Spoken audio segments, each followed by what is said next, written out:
राम राम मित्रांनो, आजचं व्हिडिओ बनवायचं कारण असं आहे की रोड टॅक्स भरपूर लोकांना भरता येत नाही. बाहेर पैसे देतात किंवा XYZ लोक पैसे घेतात 100 200 500, तर ते द्यायची गरज नाही आहे. कारण आपली जिंदगी कशी तुम्हाला सगळ्यांना माहिती आहे. ड्रायव्हर लोक काय लोकांना पैसे वाटायसाठी बसलेला नाहीच इथं.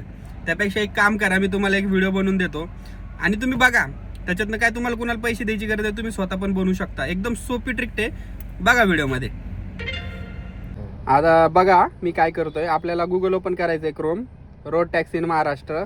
1 नंबरला वाहन पोर्टलची वेबसाईट ओपन होतीये. ठीक आहे, याला क्लोज करायचं आहे. इथं बघा प्रोसेस, गाडी नंबर टाकून आपण प्रोसेस केलं तर ठीक आहे. त्याच्यानंतर इथं आलाय पे युअर टॅक्स.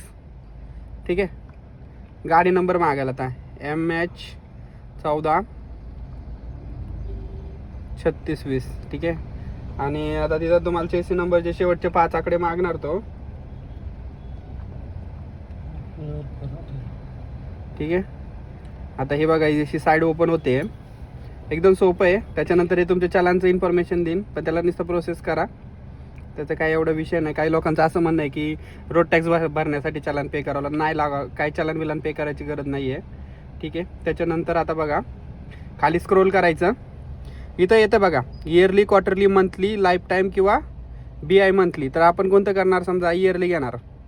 ठीक आहे, आता माझा इयरली टॅक्स कधी आहे, 1-2 म्हणजे फेब्रुवारी 1 तारखेपासून तर 31/1/2027 पर्यंत 12,000 रुपये टॅक्स येतोय.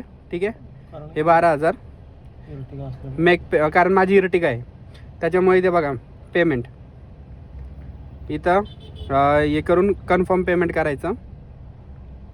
ठीक आहे, त्याच्यानंतर इथं तुमची अशी साईड येते. मग इथे तुम्ही 1 नंबरचं ऑप्शन सिलेक्ट करायचं, SBI पे म्हणून.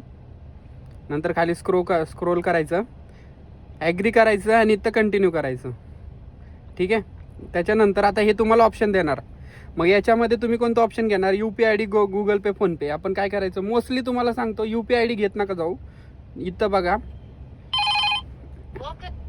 त्याच्यामध्ये बघा नंतर UPI QR आला असेल. इथे UPI QR ला टच करायचं आणि पे नाव करायचं. जसं तुम्ही इथे पे नाव करणार, इथं तुम्हाला स्कॅनर येणार. त्या स्कॅनरवरती आपल्याला पेमेंट करायचं बरं का. स्कॅनरवर पेमेंट करायचं आणि त्या पेजला तसंच राहू द्या. ते ॲटोमॅटिकमध्ये ते 2 मिनटं किंवा मॅक्स टू मॅक्स 30 सेकंडमध्ये अपडेट होऊन जातं बरं का. ते पेमेंट अपडेट होतं आणि तिथे PDF डाउनलोड करायला पण तुम्हाला ऑप्शन येतं.